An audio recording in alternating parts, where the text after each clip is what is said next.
Halo teman-teman, pernah gak sih kalian penasaran bagaimana obat atau bahan kimia bisa dikenali atau dipisahkan? Misalnya pada paracetamol. Nah, salah satu caranya yang digunakan dalam laboratorium adalah KLT atau kromatografi lapis tipis. 마이크 테스트 하나 둘셋넷 잠은 데 저기라 자고는 되는 같은 소리에.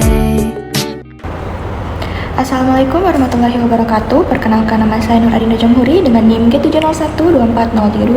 Saya dari kelas A Praktikan Praktikum Analisis Farmasi. Nah, pada video kali ini saya akan menjelaskan mengenai tugas pendahuluan identifikasi paracetamol dengan kromatografi lapis tipis. Untuk lebih jelasnya, simak video berikut. Jadi, kromatografi adalah teknik pemisahan senyawa yang didasarkan pada distribusi antara dua fase, yaitu fase diam dan fase gerak. Fase diam adalah lapisan tipis adsorben, biasanya berupa silikal gel yang bersifat polar atau alumina yang dilapiskan pada pelat kaca, aluminium, atau plastik.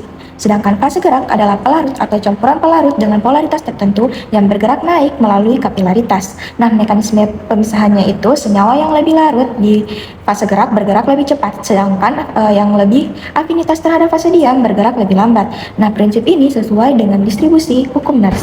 Jadi, nilai RF dapat digunakan untuk mengidentifikasi suatu senyawa karena nilai ini bersifat karakteristik untuk setiap senyawa dalam kondisi percobaan yang sama.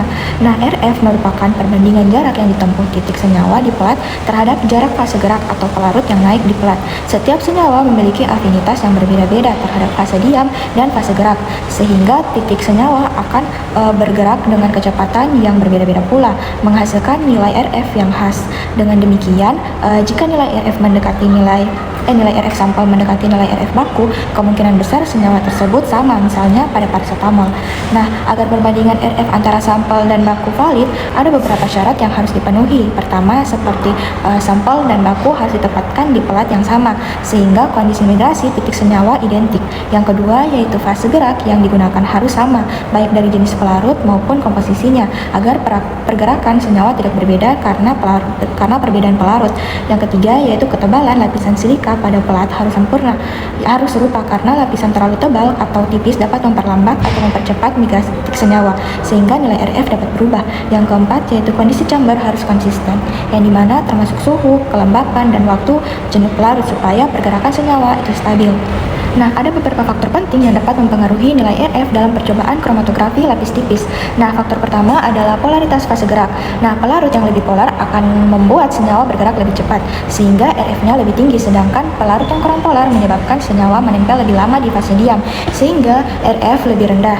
Nah, faktor kedua adalah ketebalan lapisan silika gel pada pelat. Nah, lapisan yang terlalu tebal akan memperlambat pergerakan titik senyawa, menghasilkan RF yang lebih kecil, sedangkan lapisan tipis memungkinkan titik bergerak lebih cepat dan lebih tinggi. Nah, faktor ketiga adalah jumlah sampel atau ukuran titik yang ditotolkan. Jika terlalu besar atau banyak, senyawa bisa menempel di satu tempat dan migrasinya tidak merata, sehingga RF menjadi tidak akurat dan pemisahannya kurang jelas. Nah, faktor keempat adalah kondisi chamber kromatografi, termasuk suhu dan kejenuhan uap pelarut.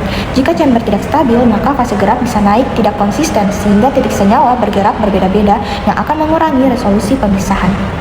Nah, nilai RF dihitung dengan cara yang sederhana. Pertama, ukur jarak dari garis dasar ke titik noda senyawa yang muncul di pelat KLT. Kedua, ukur jarak dari garis dasar ke ujung fase gerak atau pelarut yang telah naik di pelat. Setelah itu, masukkan nilai-nilai tersebut ke dalam rumus RF, yaitu jarak titik senyawa dibahagi dengan jarak pelarut. Nah, hasil RF akan berada di antara 0 sampai 1. Nah, nilai ini menunjukkan seberapa jauh senyawa bergerak dibandingkan pelarut. Maknanya, jika RF sampel mirip dengan RF baku, berarti senyawa kemungkinan sama, misalnya pada paracetamol. Jika RF jauh berbeda, senyawa bisa berbeda atau ada kesalahan eksperimen. Nah, jika fase gerak terlalu polar, semua senyawa polar akan bergerak cepat sehingga titik-titik senyawa sulit dibedakan. Karena jarak antara titik terlalu dekat, pemisahan menjadi kurang jelas dan resolusinya itu rendah. Sebaliknya, jika fase gerak terlalu non-polar, senyawa polar cenderung menempel pada fase diam dan tidak ikut naik sehingga beberapa titik tidak muncul di pelat. Senyawa yang lebih larut di fase gerak bergerak lebih cepat, sedangkan senyawa yang lebih suka fase diam bergerak lebih lambat. Jadi polaritas pelarut harus seimbang agar setiap senyawa bergerak sesuai afinitasnya, sehingga titik-titik itu dapat terlihat jelas dan RF dapat diukur dengan akurat. Sekian tugas pendahuluan singkat dari saya, kurang dan lebihnya atau ada kesalahan kata mohon dimaafkan dan dikoreksi. Wassalamualaikum warahmatullahi wabarakatuh. Bye-bye.